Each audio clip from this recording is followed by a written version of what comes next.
Doutor Fernando, então pra gente começar aqui, explica pra gente por que a gente tem filhos gêmeos. O que acontece? Você precisa das imagens agora, já pra gente explicar? Já podemos? Então vamos lá. Coloca pra gente, já vem aqui desse lado do monitor. Coloca aí, por favor, umas imagens que o doutor Fernando mandou pra explicar pra gente por que a gente engravida de gêmeos. Vamos lá.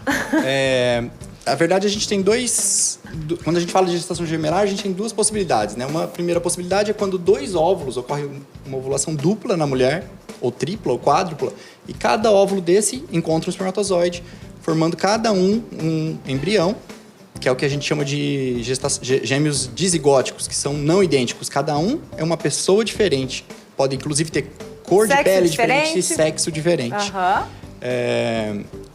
E a outra caso, quando acontece de um óvulo e um espermatozoide se encontrarem, forma um embrião, e esse um embrião se divide em 2 embriões, e esses são os gêmeos idênticos, tá? Ok. Essa ilustração aqui fala mais sobre a corionicidade, né? Porque para o obstetra, o que importa mais? É saber se a gestação, se os bebês têm 2 placentas e 2 bolsas, se eles têm uma placenta e 2 bolsas, ou se eles têm uma só placenta e uma bolsa de líquido amniótico só.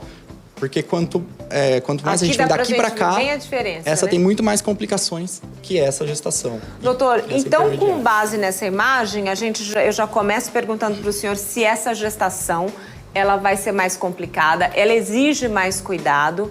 A partir do momento que eu fiquei sabendo que tem gêmeos ali, eu tenho que estar muito mais atenta. O senhor disse que o ultrassom precisa ser o quanto antes melhor. Sim. É um pré-natal que precisa ser levado à risca, não pode... Você tem que fazer certinho. É um pré-natal que você vai fazer consultas mais frequentes. E na questão dos ultrassons, né, o mais importante é começar cedo, porque a gente consegue determinar essa corioniosidade, a amniosidade, exatamente, no máximo, até 14 semanas. Depois de 14... você já não consegue ter certeza. E aí o obstetra que está cuidando do pré-natal não tem como determinar algumas condutas que seriam mais para a gestação que teria mais risco do que uma que teria menos risco, né? Doutor, explica pra gente de uma maneira bem traduzida para quem está em casa por que esta aqui é mais arriscada que esta. Vamos lá. Bom, quando são 2 placentas com 2 bolsas, cada um tem seu suprimento de sangue pelo cordão umbilical, cada um cresce na sua velocidade, no seu ritmo. E tudo, eles não vão se atrapalhar, eles são quase independentes, é isso? Isso.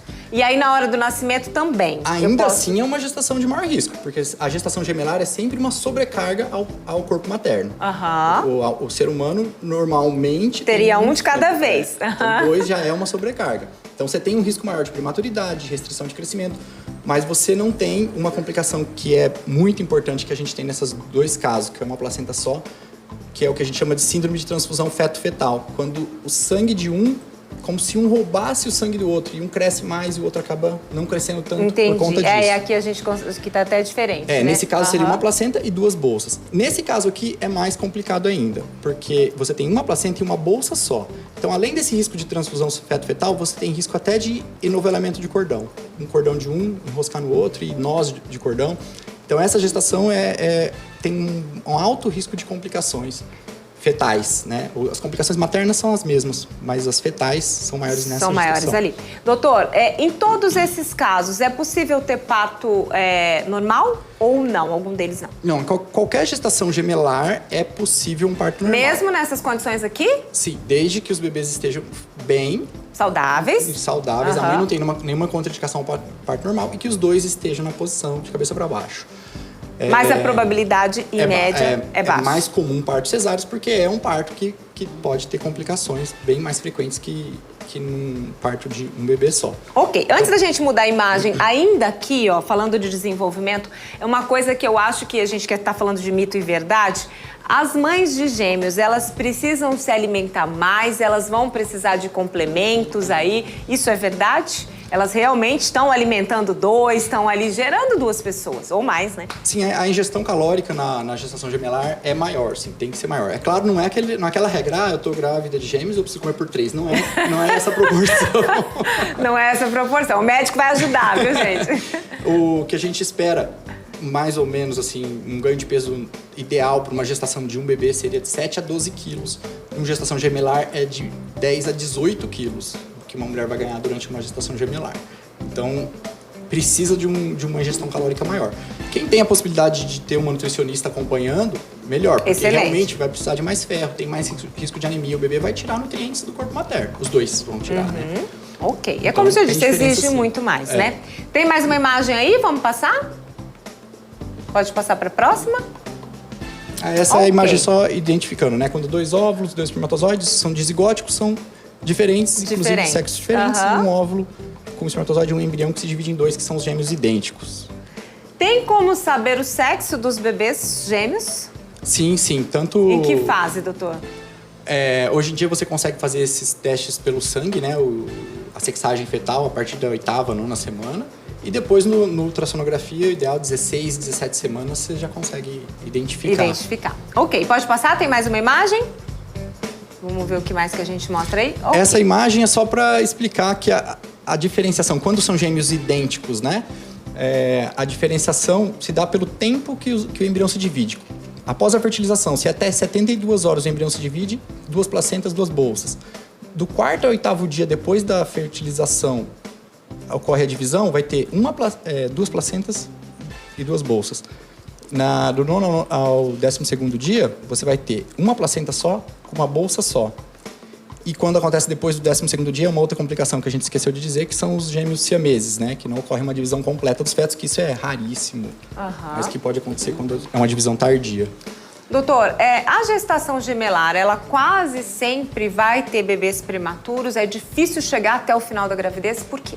Sim, é difícil porque é uma sobrecarga ao útero e o útero dificilmente vai conseguir manter a gestação até o que a gente chama de 40 semanas, né?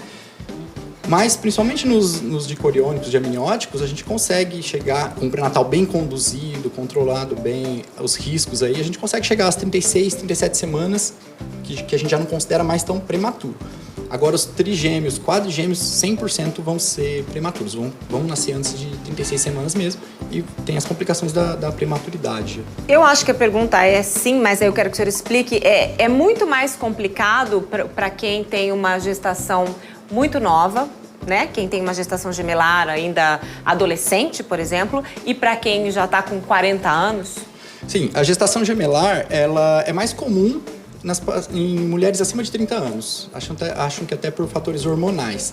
Agora, a gestação numa paciente mais jovem, até por conta da... Vai ser um risco muito grande, né, doutor? Por conta de todos... O risco é maior da gestação, né? E por conta até da rede de apoio que geralmente as pacientes mais jovens não têm. É uma outra fase da vida. Agora, uma mulher mais madura já tem uma outra visão da vida e tudo mais tranquilo. Mas, doutor, explica pra gente por que quando as pessoas estão tentando a gravidez, estão ali fazendo fertilização e tudo mais, normalmente vem gêmeos. É mais comum gêmeos, né, em tratamentos de fertilização, porque ou você faz indução de ovulação, e às vezes ocorre mais de uma ovulação naquele mesmo ciclo, e quando você faz a fertilização in vitro, você geralmente implanta mais de um embrião, para aumentar o risco, aumentar as chances de sucesso, né? Então você implanta 2 embriões, e a chance é de 80% que os 2 embriões nasçam, né? Então por isso aumenta a incidência de gemelaridade. Então tá bom, vou pedir pro senhor sentar um pouquinho, a gente vai continuar conversando, porque eu tenho um outro recado para dar para você agora, super importante. Vamos só parar um pouquinho aqui para falar de gêmeos, porque, gente, agora é a rodada